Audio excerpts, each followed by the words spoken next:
صل على محمد وآل محمد وعلى أهل بيته الطيبين الطاهرين المعصومين المظلومين المنتخبين المنتجبين، لا سيما بقية الله في الأرضين وحجته على الخلائق أجمعين.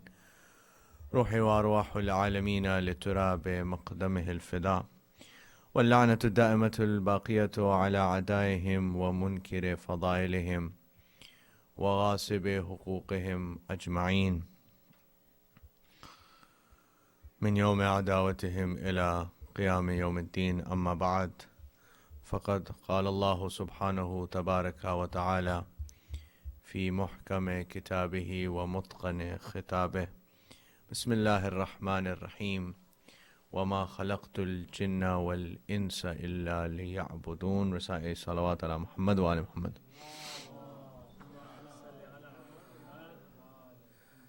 For the honor of our fourth holy Imam, Imam Zainul Abidin alayhi salam, recite another salawat ala Muhammad wa ali Muhammad. Salli ala Muhammad wa ali. And to hasten the reappearance of our awaited Imam Ajjalallahu Ta'ala Farajul Sharif, recite a third loud salawat ala Muhammad wa ali Muhammad. Salli ala Muhammad wa ali Muhammad Ajjal Farajahum.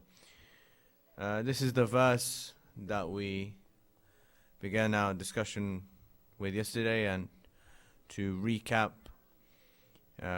for the benefit of those who obviously were not present yesterday evening, we began by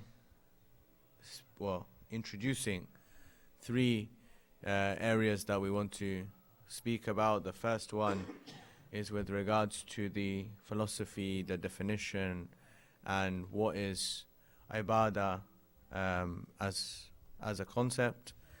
The second thing that we spoke about was to introduce ourselves to the life and the background and the situation of Imam Sajjad alayhi salatu wasalam. And the third one was to examine the methods of his tabligh and the way that he propagated the message of Islam.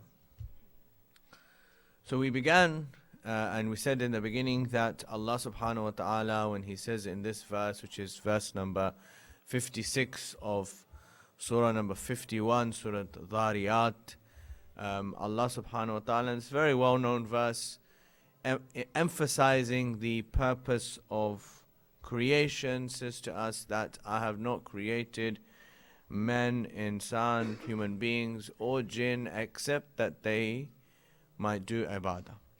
And I mentioned briefly yesterday that when we speak of ibadah, or we translate it into worship in English, or we limit it to a jurisprudential or fiqhi definition of things like tahara and salah and som and hajj and zakat and so on and so forth, is that all that ibadat is? And of course we had left this part of the discussion there yesterday.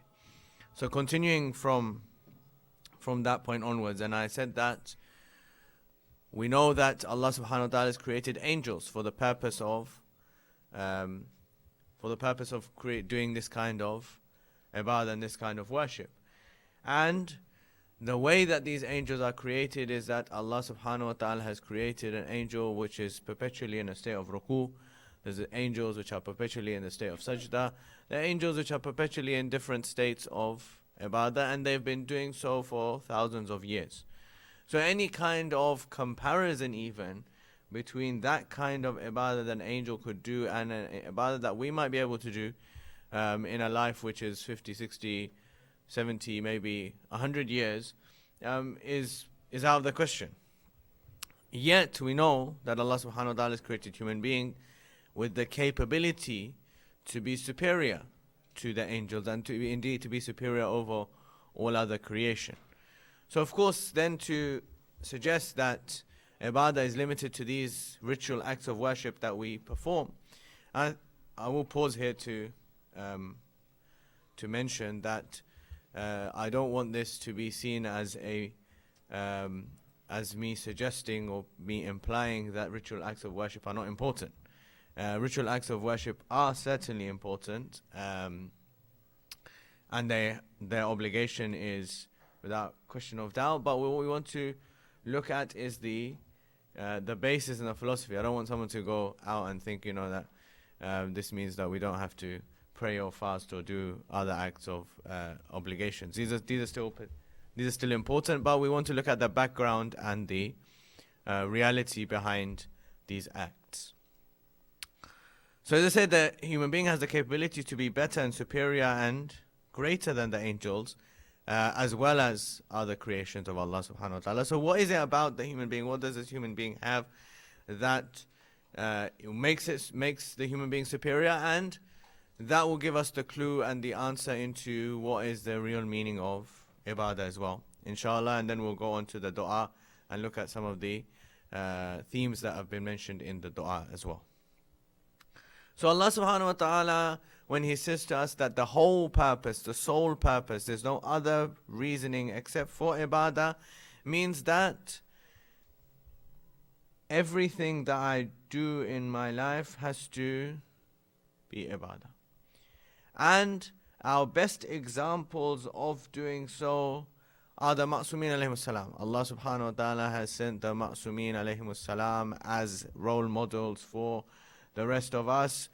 And if only doing salah and only fasting and only doing ritual acts of worship were ibadah, then we would have found that in the lives of, for example, the Holy Prophet or the life of Amirul Mu'mineen, we wouldn't have anything apart from salah and Sawm. But that's not the case. We see that in his life there are all kinds of other acts as well. And to highlight that, I'll just give a really short example of a very famous story that you're all familiar with. On the night of Hijrah, the Holy Prophet of Islam asks Amirul Mu'mineen salam to sleep on the bed. When he sleeps on the bed, later on people ask him, and they say, how did you sleep on the bed? When you knew that there are 40 people waiting outside, ready to kill you. If I know that outside my house there's people waiting to attack me, not kill me, just to have a fight, that night I won't be able to sleep. Amirul Mu'mineen alayhi salam is saying, on that night I slept when I knew. So they're asking, how did you sleep? How did you get this confidence to sleep when you knew that people were out there and they were going to kill you? So Amirul Mu'mineen salam says, I've never slept like I slept on the night of Hijrah. They said, how? He said, because I had a fear that people might think that when I stay up all night in ibadah, that I do so as a matter of habit. We know human beings are creatures of habit. If you stay up 3 nights a week, on the 4th night you won't be able to go to sleep, because you form a habit of staying up late. So they said, Amir al-Mu'mineen says, I had a fear that people might think that what I'm doing is out of habit. That, Amir al-Mu'mineen, Ali stays up all night in ibadah because he has a habit of staying up. He says, no. He says, on the night of Hijrah, I slept to prove that when I stay up all night, it's also in ibadah. And when I sleep, because this is the order of God on the night of Hijrah for me to sleep. The Holy Prophet told me, I want you to sleep on my bed. So on this night, the command of the Holy Prophet of Islam was to sleep. So I slept to prove that when I stay up, it's also ibadah. And when I sleep, it's also ibadah. Recite salawat ala Muhammad wa ala Muhammad.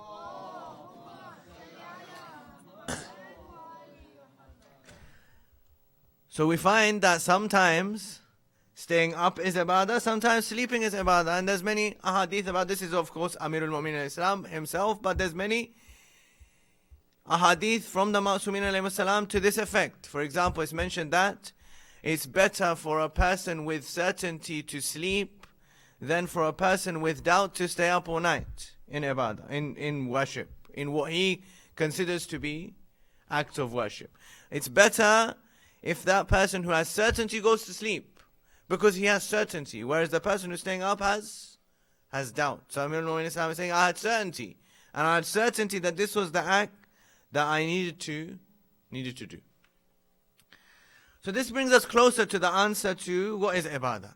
That Allah subhanahu wa ta'ala's command, whatever His command is, whatever He expects me to do, and of course He expects me to do all kinds of things in addition to these ritual acts of worship as well, to the extent that it's mentioned that any act of mine throughout my whole day, from the moment I wake up to the moment I go to sleep, can be an act of ibadah. How?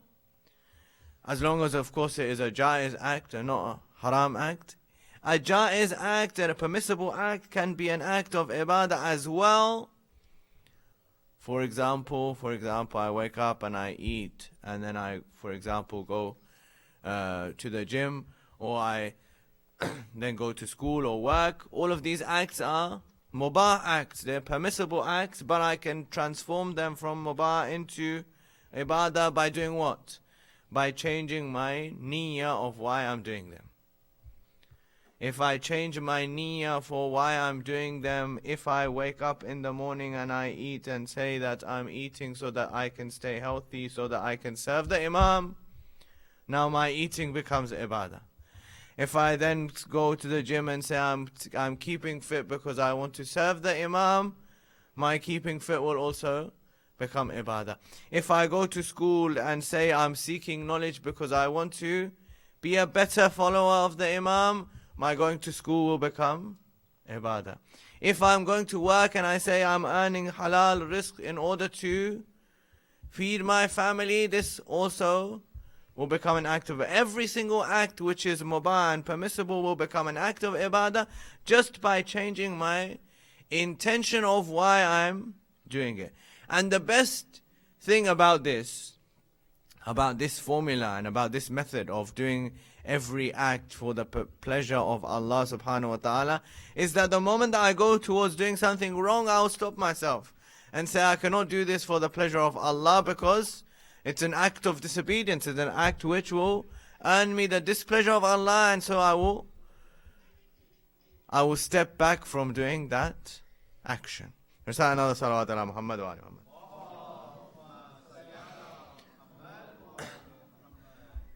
So this is ibadah, and this is the purpose of creation. The purpose of human beings being created is to do all these acts in their life. It's not to stay on the musalla or have a tasbih in the hand and do the dhikr of Allah only. No, but even for a person to go out and do all the tasks that they do in the day are all acts of ibadah. If a person goes out or person stays at home, whether the person is looking after the children or the person is going out and earning rizq, whoever that person is, whatever they're doing, as long as they do it with the niyyah of gaining proximity to Allah subhanahu wa ta'ala, their acts will become acts of ibadah as well. And this is what Allah subhanahu wa ta'ala wants for me to do. He wants me, this is why He's saying your own purpose of creation is to do ibadah, is that make sure that every action that you do in your life is done with the intent of pleasing Allah subhanahu wa ta'ala. Now we want to come to this point that we had left yesterday with regards to the method of tabligh that's employed by the Imam Salamullah alayh. We mentioned that there's this difficult situation. Imam alayhi salam has used the azar of Imam Hussain alayhi salam to bring people together. People are now coming together, and now he's got his third task of propagating the message, protecting the message, taking that message forward. So how does he do that? He does so in the method of dua. Now dua is a very personal thing. Out of all the acts of worship, dua is a very personal act. It's so personal that Allah subhanahu wa ta'ala has given me the permission and the facility to ask for dua in whichever words I want to ask, whichever language I want to ask, whatever way I want to ask. He says, just ask me. Call on me and I will answer you. I want you to ask me. I like for you to ask me, for you to remind yourself that you're in need of me. It's mentioned in some riwayat that when a person asks for dua and Allah subhanahu wa ta'ala likes that person's dua, sometimes when the dua is not accepted, the angels say on the arsh, they say to Allah subhanahu wa ta'ala, oh Allah, this person is asking for this, why don't you give it to him? And Allah says, don't you see that the longer that I take to give to him, the longer he will keep praying to me? And I like for him to pray to me. I like for this person to pray to me. I like for this person to sit there and remember me. And therefore I'm prolonging his prayer by delaying whatever he wants. But of course the best way, and this is a facility, a person can ask dua in whichever way they want, whichever language they like. But Aimma alayhimu salatu wasalam taught us the best way to ask for dua. They've told us that this is the way to ask for dua, because we're the closest to Allah subhanahu wa ta'ala, so we know the way and the etiquettes and the expectation of how to ask Allah subhanahu wa ta'ala. Just as when you use an example of the dunya, just as when I'm applying for a job, or just as when I'm applying for university or for school, then I go and seek advice from those people higher up in the chain to give me advice and tell me how can I make this better so that I have an increased chance of acceptance. So similarly is this dua of the Imam alayhi salatu salam, which is dua number 20 of Sahifa Sajadiyah, of Sahifa Kamila.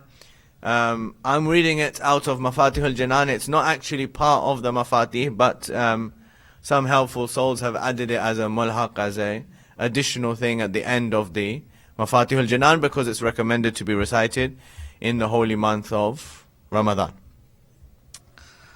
Of course, the dua can be recited at any time. It's recommended to be recited on Laylatul Qadr, amongst other times.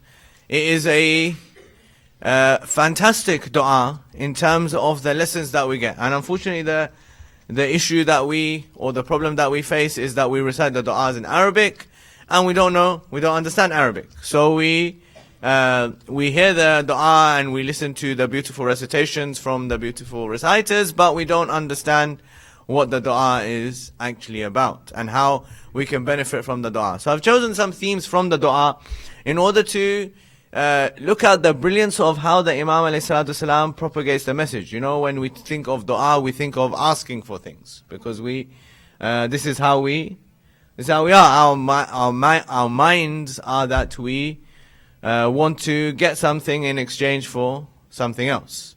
We try and do trades and business with Allah subhanahu wa ta'ala.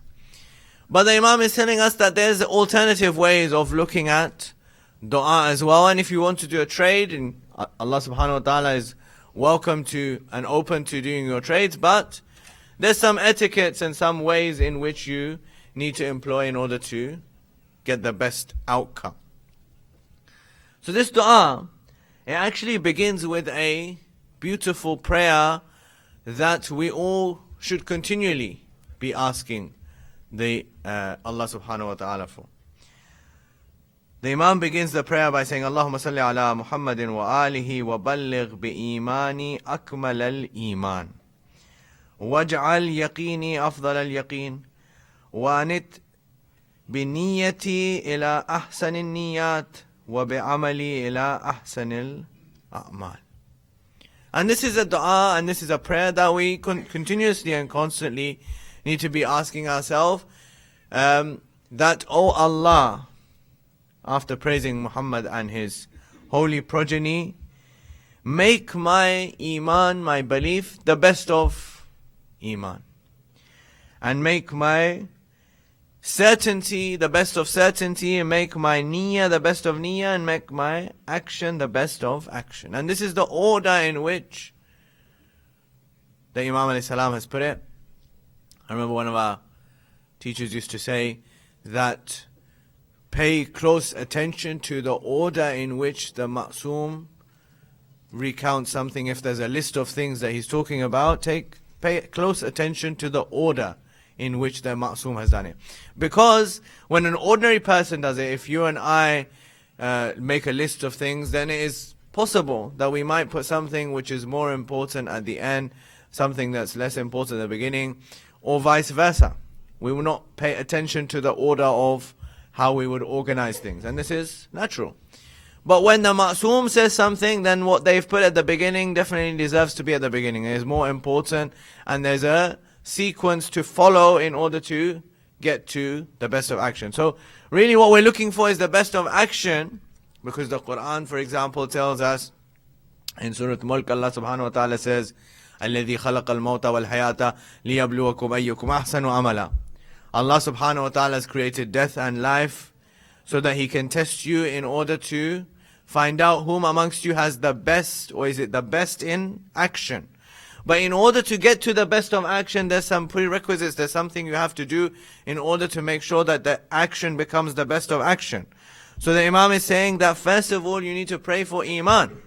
First, you need to make sure that your Iman, your beliefs, the things that you believe in Allah subhanahu wa ta'ala, in the Holy Prophet, in the Aimma alayhimus salam, in the Day of Judgment are correct and true. And these are things that every person has to find out for themselves. When we talk about Iman, we mean that a person needs to know the things that they believe in, and they need to, it's not about convincing other people. Sometimes we learn things and we say, oh, we heard this in a majlis, so that we can go and answer that person about why we believe in this. It's not about answering other people. It's about making sure that I know why I believe in something. If somebody asks me, why do you believe in Allah subhanahu wa ta'ala? Why do you believe in the Prophet? Why do you believe in the Aimma? Why do you believe in a Day of Judgment? Then I need to know why I believe in it before I try and prove it to other people. So this is the first thing. Then once a person has got to the stage of Iman and they know what they need to believe, then is the next stage up, and the next level up is of yaqeen, of certainty. And that we get from those people who are complete in Iman. We look at Ahlul Bayt alayhi salatu salam in their certainty, and we see that these are the people who have gone from the level of Iman to the level of certainty, that they go through all these difficulties and calamities, they go through all these trials and tribulations, and yet they're certain, they don't flinch. You know, if you just look at the event of Karbala, and of course we recount it every single year in terms of the tragedy, and we weep over it, and as we should. But if you pause and think about every single moment on the day of Ashura, you see how every moment that passes and every person that's killed is an increase in the certainty, or is a proof of the certainty of Imam Hussain alayhi salatu salam. Every single time a person is killed and Imam Hussain alayhi salam goes to get that person's body and he brings it back into the tents, it is a proof of his certainty in Allah subhanahu wa ta'ala. He's showing us that this is what it means to be certain.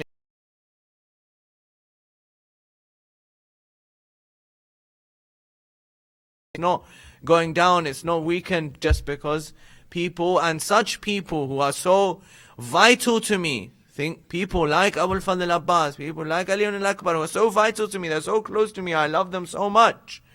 Yet, my certainty is at test, and therefore I'm showing you that this is what it means to be certain. Allahumma salli ala. Then we come to niyat, and I've briefly already mentioned this, but I'll mention one more hadith to amplify and make sure that we are clear about the point about niyat. The Imam says now after yaqeen, now pray that you have the best of intentions, the best of niyat in order to do things. For this there is a hadith from the Holy Prophet of Islam.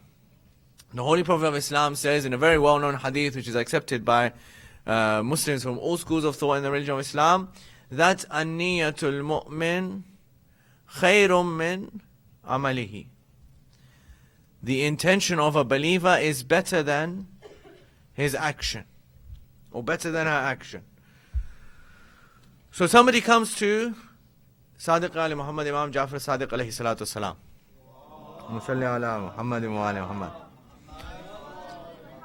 and asks him about this hadith. He says, Yabna Rasulillah, Shaykh al-Saduq in Ilal al-Shara'i mentions this part of the hadith from Imam Sadiq alayhi salam. So somebody comes to the Imam and he says, Yabna Rasulullah, we heard the Holy Prophet of Islam, we heard that there's a hadith from the Holy Prophet of Islam that an-niyatul mu'min khayrun min amalihi. Imam says, yes, this hadith is certainly from our grandfather and it's true. So the person asks why. He says, what is the reason that the niyyat of a believer, the intention of a believer is better than his action? The Imam alayhi salam replies with a very beautiful reply. He says, because it's possible for a person to, when they're performing an action, to perform it for somebody else. If I'm praying and somebody comes into the room, all of a sudden my qira'ah improves. I want to show this person that I know Arabic well and I know the tilawah of Holy Quran well, so I start improving my qira'ah. When the person was not there, I was rushing through the prayer there faster than Usain Bolt. But when the person came in, I slowed down and I started to show off my qira'ah. Or for example, it was not the holy month of Ramadan and somebody came and offered me food and I said, oh, I'm fasting. So on and so forth. But the Imam says, but niyat lillahi rabbil alameen. The niyat nobody knows about.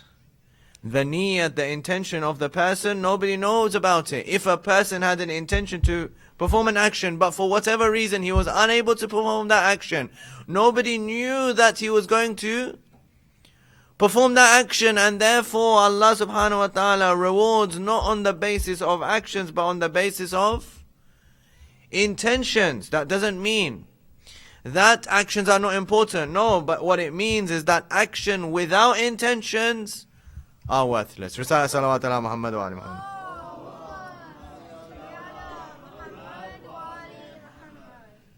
The second part, so this is the first sort of the introduction to the dua itself.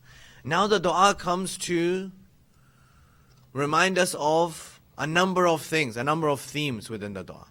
I'll quickly run through them and then inshallah if we have time we'll discuss a few of them today and then hopefully the rest of them tomorrow inshallah. The first theme that the dua reminds us and begins with, it tells us about what is my priority in life. What should my priority be? This is what the first bit of the dua is saying. The next few lines then tell us that there's certain things I need to be saved from, and one of them is pride. And all kinds of, and all of its associated things that come with it. The fourth thing it says is, with regards to how should I pray for my life? How should I pray for the life that I'm living in? The fifth thing after that is with regards to peace and reconciliation. And then the sixth thing it tells us is, remember, akhlaq isn't passive, it's active. And I'll come to that inshallah, hopefully, if we have time today, otherwise tomorrow. And then the seventh thing it says, now after all of this, remember that those people who are successful in this life and the next life are those who acquire piety and taqwa. And that is what you need to do, inshallah ta'ala. This is sort of like the first half of the dua. Inshallah, as much time as we have, we will try to examine as many themes as we possibly can. Recite salawat ala Muhammad wa ali Muhammad.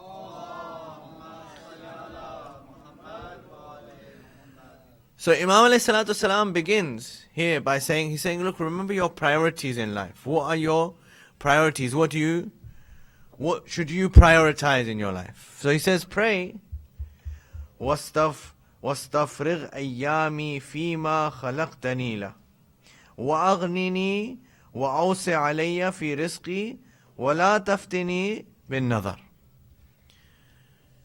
He says, pray to Allah subhanahu wa ta'ala. Begin this dua, begin this supplication of akhlaq, right? The prayer is called Makarim al-Akhlaq. Begin your supplication for akhlaq by saying, what? Oh Allah, free up my time in my life from those things, those mundane tasks that I have to do, so that I can focus on that which I've been created for. So that I can focus on you. There are all these things that I need to do, but if I keep on chasing after the dunya, I will have no time for focusing on you. There will be no time to build a relationship with you. So Allah, don't engross me in this dunya. free my time so that I'm able to focus on that which I've been created for. Now, here I'll share a little bit of a personal anecdote. And that is that when we're living in the West, the one thing that's even more valuable to us than wealth is time. Because as many of you will attest, that we're always complaining about the lack of time that we have. We always say, advise someone, do this, do that. Says, Syed, now what are you talking about? I have no time to do these things. I just about have enough time to wake up and go to work and come home and eat and go to sleep again. I don't have time to do any of these other things that you're telling us. You give us this whole list of things to do. Where's the time? And one of the things that you realize, or you feel acutely, is once you go to places where there's barakah in time. And there are places, when you go on this noble path, and we have riwayat about this, when you go onto a noble path, for example, the path of seeking knowledge, particularly seeking knowledge of the deen, then you receive barakah in your life, and particularly when you live in the holy cities. In the holy cities like Najaf and Karbala and Qum and Mashhad and so on and so forth. When you live in these places, you have extra barakah in your time. You manage to do more things in the same 24 hours that we have. Everybody has the same 24 hours, but you manage to do more things. So when you come back, you feel this even more acutely. So this is a very important dua, particularly for us living here. And it's a reminder that value those, treasure those who've had the opportunity to go to these places and they've come back and now they're sharing there. And if they happen to be within you and they're close to you, then value those people and give them the respect they deserve. And pray to Allah subhanahu wa ta'ala to give you this opportunity to free up your time, not to bog you down in these things, and allow you to focus on building this relationship. Then he says this is the key part of getting towards akhlaq, which is humility. He says, pray to Allah subhanahu wa ta'ala. Allahumma salli ala Muhammadin wa alih, wa la tarfa'ni fi an-nasi darajatan illa hatattani 'inda nafsi mithliha. It's a really beautiful line. Imam alayhi salatu salam says, Oh Allah, don't raise me in the eyes of the people, don't make my status high in front of the people, except that you make my own self realize how low I am. If people praise me, then don't let that praise go to my head and think that, oh, people are praising me, that means there must be something good in me. No, let that praise be a moment for me becoming humble and allowing me to have humility. It is a hadith from Amir al-Mu'minin Islam, very well known, when he says that if a person has a good dhan about you, has a good feeling about you, has a good thought about you, make that thought be true. If he thinks this thing good about you, if he thinks you're a good person, then become a good person. At least by the thought that he has for you, use that as an opportunity to become a good person. Make that thought be true, make that dhan become a reality. And then he says, وَلَا تُحْدِثْ لِي عِزًّا ظَاهِرًا إِلَّا أَحْدَثَتْ لِي ذِلَّةً بَاطِنًا. And don't increase my honor in front of the people, except that you make me feel humble and low within me. That just because people are honoring me, people are giving me respect, that don't let that affect my soul and make me become proud over other people.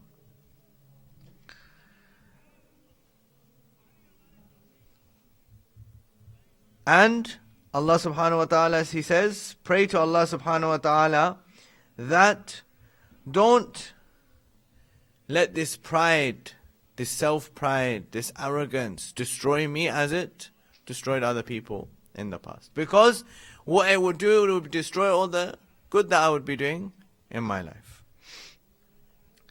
And then he says, now pray to Allah subhanahu wa ta'ala to give me a long life in His obedience. If it's a life in which I am obeying Allah subhanahu wa ta'ala, if it's a life in which that I am obedient to Him, I'm doing the right things. But if there comes a moment when I now become a slave towards shaitan, then end my life and take me back. Don't extend my life if those moments in my life are going to be acts of disobedience to Allah subhanahu wa ta'ala. That I want a long life, but only if it's going to benefit me in the hereafter. I don't want a long life in which there's going to be more acts of disobedience, and that will ultimately harm me when it comes to the hereafter. And then he says, in this regard, which is a very important point about how should I feel towards other people and how should I deal with other people, especially those who do not act righteously to me. Because what is the attitude that we have? You say to a person, brother, why don't you say salam to him? Why should I say salam to him? Doesn't say salam to me. Sister, why don't you be nice to this person? Why should I be nice to this person? They're evil to me. What does the Imam say? Imam alayhi salatu wasalam says, Allahumma salli ala Muhammadin wa ali Muhammad wabdilni min bughdihi ahli shan'an al-mahabba wa min hasad ahli al-baghi al-mawadda wa min dhinni ahli al-sala'i al-thiqa. He says, oh, pray to Allah subhanahu wa ta'ala. About whom? Not about your friends. Of course, pray about your friends. But in this regard, but pray to who? وَابْدِلْنِ مِنْ بُغْضِهِ أَهْلِ شَنْآنِ الْمَحَبَّةِ. Oh Allah, change the people who have enmity towards me, change it into love. Oh Allah, change the people who have jealousy towards me into affection. And change the people who have disrespect towards me into devotion. So he's saying, pray for these people. These are spiritual ailments. And if you remove the ailments, then a person will become well. But if you don't treat the ailment, then the person will die. Spiritually they will die. Even if physically that person is alive, spiritually a person will die if they don't treat their spiritual ailments. This is why Allah subhanahu wa ta'ala refers to those people in the Holy Quran of, they are alive but they are corpses. They're corpses which are walking around. Because spiritually they are void and empty of life and existence. So Imam alayhi salam is saying, change these. Pray to Allah subhanahu wa ta'ala to change people from love, from enmity into love, from jealousy into affection, from disrespect into devotion. And then he's come to this point about, so these are the stages of akhlaq. This is the first stage of akhlaq. Save yourself, save myself from arrogance, from pride and self-pride and all these vices which are contrary to akhlaq. Then the second stage is to pray for those people who have these spiritual ailments, for them to be removed. Then he says that, give me victory over those people. Allahumma salli ala Muhammadin wa alihi waj'alni yadan ala man zalamani wa lisanan ala ma khasamani wa dhafaran bima a'dani wa habli makran ala man kaydani.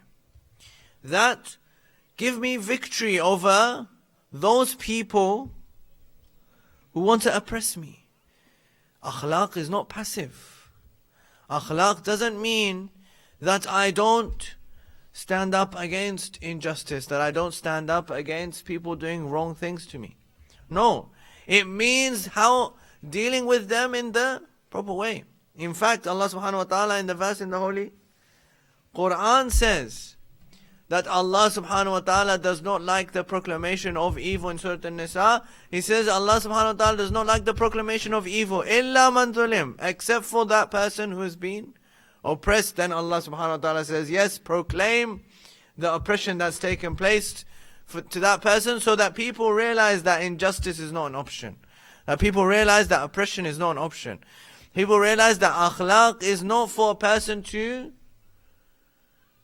accept and not speak out against that injustice. And of course, this is what Imam Sajjad ﷺ did. Everything else that inshallah we will refer to tomorrow. But when it comes to speaking out against oppression, this is what Imam Sajjad ﷺ did. When he came to Kufa, he addressed the people of Kufa, as we mentioned yesterday. He spoke out against their oppression. He says, "Oh, you people of Kufa, what did you do? You called my father, and then you abandoned him, you left him. And this is what you did to him. You allowed him to be killed." And people started crying, and they said, Tell us what we should do now. And the Imam says, it's too late now for you to cry and say, "Oh, well, let's go out and take revenge and let's do this and that." Now it's too late. When it was the moment for you to act, you didn't act. It's mentioned that there's about 14 or 15 places between Kufa and Damascus where the caravan of Imam Hussain ﷺ is taken from. And the direct route from Kufa to Damascus is a short route. But the reason why it takes a long time for the caravan to reach from Kufa to Damascus is because they take an indirect route through the Christian areas. Because they do not want to take the Ahlul Bayt ﷺ through the Muslim areas. So they take them through the Christian areas. So they go through one of these particular areas, and there's a person who sees that there's celebration going on in this particular city that they've passed through. So he asks, he says, "What's going on? Why is there a celebration?" So he's told that Yazid has been victorious over the rebel, al-ayadu billah, Hussein ibn Ali. He says, "Who is this Hussein?" He says, "He's the son of Ali ibn Abi Talib and Fatima, the daughter of the Prophet." Can you imagine that there's people telling this person that there's a rebel who's the grandson of the Prophet? They recognize that this person is the grandson of the Prophet. They're saying that this person is a rebel, and he, alayhi billah, rose against the Khalifa and he's been defeated, and this is a celebration. So this person starts to cry.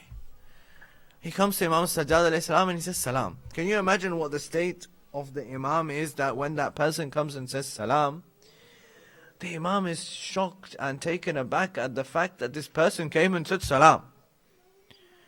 And he says that up until this stage in this whole journey, people have only come here and said abuses towards us. People have only come here to laugh in our faces. You're the first person in this journey who came and said salam. The man says, "Ya Ibn Rasulullah, it's because I recognize who you are. I know who you are. You're the family of the Holy Prophet of Islam. And you're in this state, so this is why I'm crying."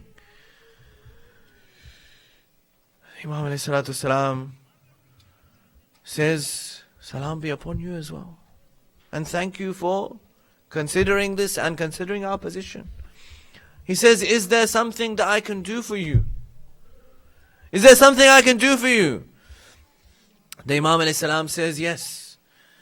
Tell the person who's carrying the head of Hussein alayhi salatu salam to go at the front of the caravan, so that people would see and look and focus on the head of Hussein alayhi salam, and they would not look at the women folk of Ahlul Bayt alayhi salam." He says, "Is there anything else that I can do for you?" The Imam alayhi salam says, "Yes. Bring some coverings so that I can give them to the women. Bring some coverings so I can give them to the women, that they've taken their hijab and their outer coverings have been taken away." And then he says, this is a heartbreaking line that he says. The The Imam alayhi salam says, he says, bring me a piece of cloth. He says, what do you want to do with this small piece of cloth? He says, this iron yoke that I have in my neck, it's going into my skin, it's wounding my skin, the heat and the pressure of it is wounding my skin. If I can put a piece of cloth in between the yoke and my skin, then I would not feel as much pain as I'm feeling now. Ashkurulillah. When they arrive at the entrance of what is today the Umayyad Mosque, and at that time was the court of Yazid, the head coverings, the outer coverings are taken away again. They said, no, you enter into this in a state of humiliation. You enter into the court in a state of humiliation. When they enter into the court, there's a man on the pulpit and he's saying praises of Banu Umayyah and he's cursing Amirul Mu'mineen. Imam Sajjad alayhi salatu wasalam says to this man, you have sold the akhirah and in exchange you purchased the dunya, and what a poor trade you did. Then he says to Yazid, Yazid, give me permission to go on to these planks of wood and let me say something. Yazid doesn't want to give Imam permission. There are people present in the gathering. They say, what would the young man say? Give him permission to speak. After much insistence, Yazid allows the Imam to go onto the pulpit. The Imam begins the sermon. أنا ابن مكة والمنى أنا ابن زمزم والصفا أنا ابن محمد المصطفى. I'm the son of Zamzam and Safa. I'm the son of Makkah and Mina. I'm the son of the Holy Prophet. I'm the son of the one who's taken on a night journey. The Imam is introducing himself. Oh, these people are worried. Who is this man who's entered into the court? He looks so frail and weak, and such a young man, he's saying these kind of things. Yazid is worried. He orders the muadhin to give the adhan. The muadhin starts giving the adhan. The muadhin says, Allahu Akbar. The Imam pauses the khutbah. He says, Allahu Akbar. Then the muadhin says, Ashhadu an la ilaha illallah. The Imam says, every single nerve in my body bears witness that there's no God except for Allah. Then the muadhin says, Ashhadu anna Muhammadan Rasulullah. The Imam says, I beg you for the sake of the Muhammad whose name was mentioned in the adhan, stop the adhan. The muadhin stops the adhan. The muadhin stops the adhan. Imam turns to Yazid. He says, Yazid, this Muhammad whose name was mentioned in the adhan, is he your grandfather or is he my grandfather? Yazid, if you say he's your grandfather, you're a liar. And if you say he's my grandfather, then answer me. Why did you kill his grandson? Why have you taken his family as prisoners? Why have you kept us in this state? Why have you kept us in this state? Why have you done this? Why have you acted in this way? Imam Sajjad alayhi salatu salam, how difficult was it for him? How difficult was it for him? He's got this iron yoke around him. He's tied in chains. He's standing there. His test is both physical, emotional, spiritual. In every way he's being tested. This is Imam Sajjad alayhi salam. This is Imam Sajjad. That when he comes back to Karbala, and he throws himself onto the grave, he says, Hussein alayhi salam, he says, oh my father Hussein, oh my father Hussein, you had to be left here for 3 days on these burning sands, but what could I do? When I came back after 3 days and I started to bury the bodies, Allahu Akbar, for 3 days the Shuhada of Karbala had to stay on these burning sands. Imam Sajjad alayhi salam says, when he was leaving Karbala, they took the caravan around the bodies of the Shuhada. Imam Sajjad alayhi salatu salam cried uncontrollably. He cried uncontrollably. Sayyidah Zainab Salamullah alayha says, oh my Son Sajjad, why do you cry so uncontrollably? He says, do you not see that the Yazidi forces have buried their dead, but the grandson of the Prophet lies unburied? The grandson of the Prophet lies unburied. Sayyidah Zainab Salamullah Alaiha says, I heard your grandfather say, Sajjad, that this will be the place of ziyarah. It will be the most magnificent place of ziyarah. This will be the most magnificent place of ziyarah. People from all around the world will come to visit Hussein. Today we see the reality of it. Imam Sajjad alayhi salam says that, but how can I bear to see this today?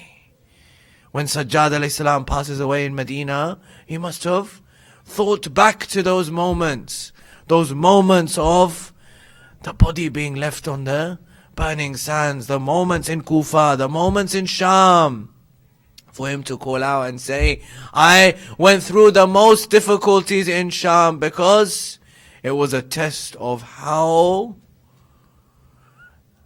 my own modesty. It was a test of my own ghairah, of my own haya. How difficult it was for me to go through those moments, for me to stand in that court of Yazid with the women folk of Ahlul Bayt alayhimus salam.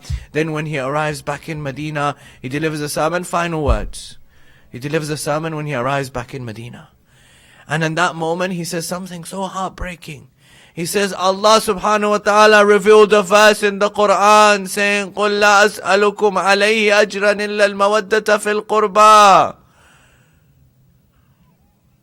O believers, Allah's messengers only asked you recompense that you love His relatives.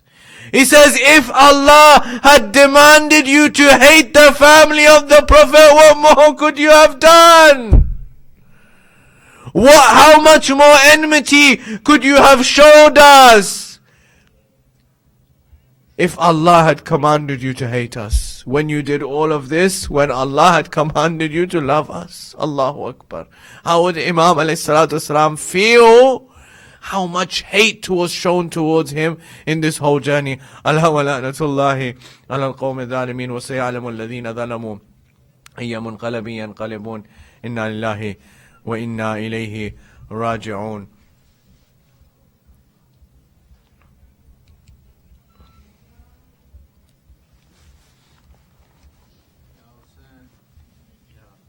Ya Hussein,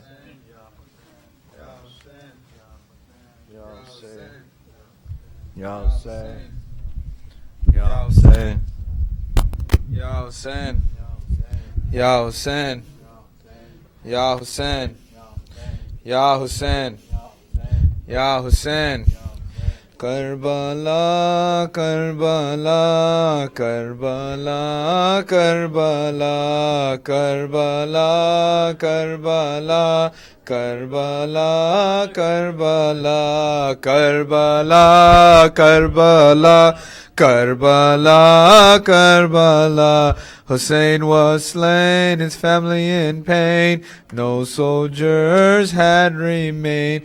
Women in chain, children in pain. Yazid is to be blamed, but this is not what remains from the land of Karbala, Karbala, Karbala, Karbala, Karbala, Karbala, Karbala, Karbala, Karbala. The night in flames, a charging man, no child slept, the women all wept. The sound of cries, the orphan sighs, blood shed from the ones who died. But this is not what remains from the land of Karbala, Karbala, Karbala, Karbala, Karbala, Karbala, Karbala, Karbala. Hussein wrote with his blood on the sand of Karbala.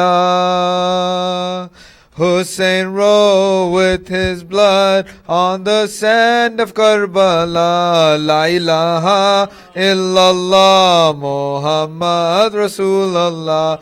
La ilaha illallah Muhammad Rasulullah. This is all that remains from the land of Karbala. La ilaha illallah Muhammad Rasulullah.